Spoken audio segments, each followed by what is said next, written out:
श्रीराम जय जय राम.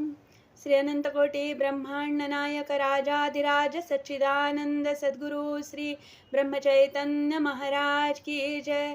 जय जय रघुवीर समर्थ. श्रीराम.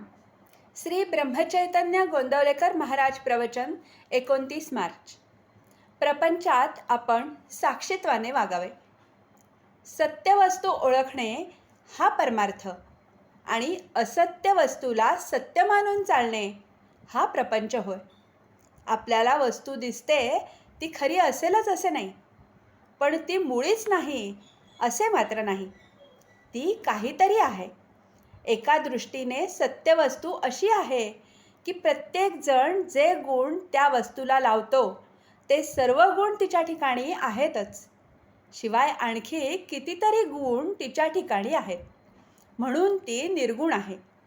दुसऱ्या दृष्टीने ती अशी आहे की प्रत्येकजण जो गुण तिला लावतो तो कल्पनेनेच तिच्या ठिकाणी आहे असे आपण म्हणतो, म्हणून ती वस्तू गुणांच्या पलीकडे आहे. या अर्थाने सुद्धा ती निर्गुणच आहे. जशी आपल्या देहाची रचना तशीच सर्व सृष्टीची रचना आहे. देहामधले पंचकोश सृष्टीमध्ये देखील आहेत. फरक एवढाच की देहामध्ये ते मूर्त आहेत तर सृष्टीमध्ये ते अमूर्त स्वरूपात आहेत. भगवंताला एकट्याला करमेना म्हणून तो एकाचा अनेक झाला.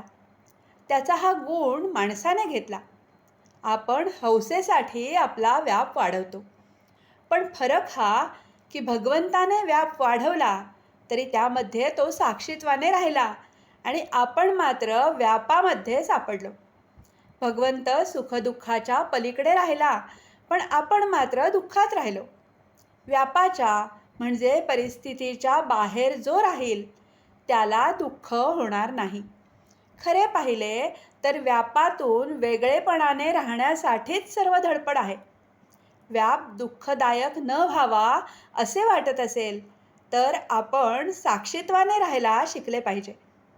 आपण जगामध्ये व्याप वाढवतो तो आनंदासाठी वाढवतो, पण भगवंताच्या व्यतिरिक्त असणारा आनंद हा कारणावर अवलंबून असल्याने ती कारणे नाहीशी झाली की तो आनंद मावळतो. यासाठी तो आनंद अशाश्वत होय. म्हणून खरा आनंद कोठे मिळतो ते पाहावे. जगणे म्हणजे शरीरात चैतन्य असणे होय. चैतन्य हे केवळ सच्चिदानंदात्मक आहे, म्हणून जोपर्यंत आपण जिवंत आहोत तोपर्यंत स्वाभाविक आनंद असलाच पाहिजे. हा आनंद आपण भोगावा. ब्रह्मानंद आणि सुषुप्ती यामध्ये फरक आहे. ब्रह्मानंद हा आहेपणाने आहे तर सुषुप्तीचा आनंद हा नाहीपणाने आहे. आपल्याला झोप लागली की काय जाते आणि जागे झालो की काय येते हे नित्याचे असून सुद्धा आपल्याला कळत नाही. भगवंताच्या इच्छेने सर्व होते आणि तोच सर्व करतो अशी भावना ठेवणे यासारखे समाधान नाही. कृतीमध्ये आनंद आहे, फळाच्या किंवा फळाच्या आशेत तो नाही. नामस्मरण रूपी कृती केली असता शाश्वत आनंदाचा सहज लाभ होईल. आजचे बोधवचन. भगवंताच्या स्मरणात कर्तव्य केले की जीवनात आनंद उत्पन्न होतो. जानकी जीवन स्मरण. जय जय राम.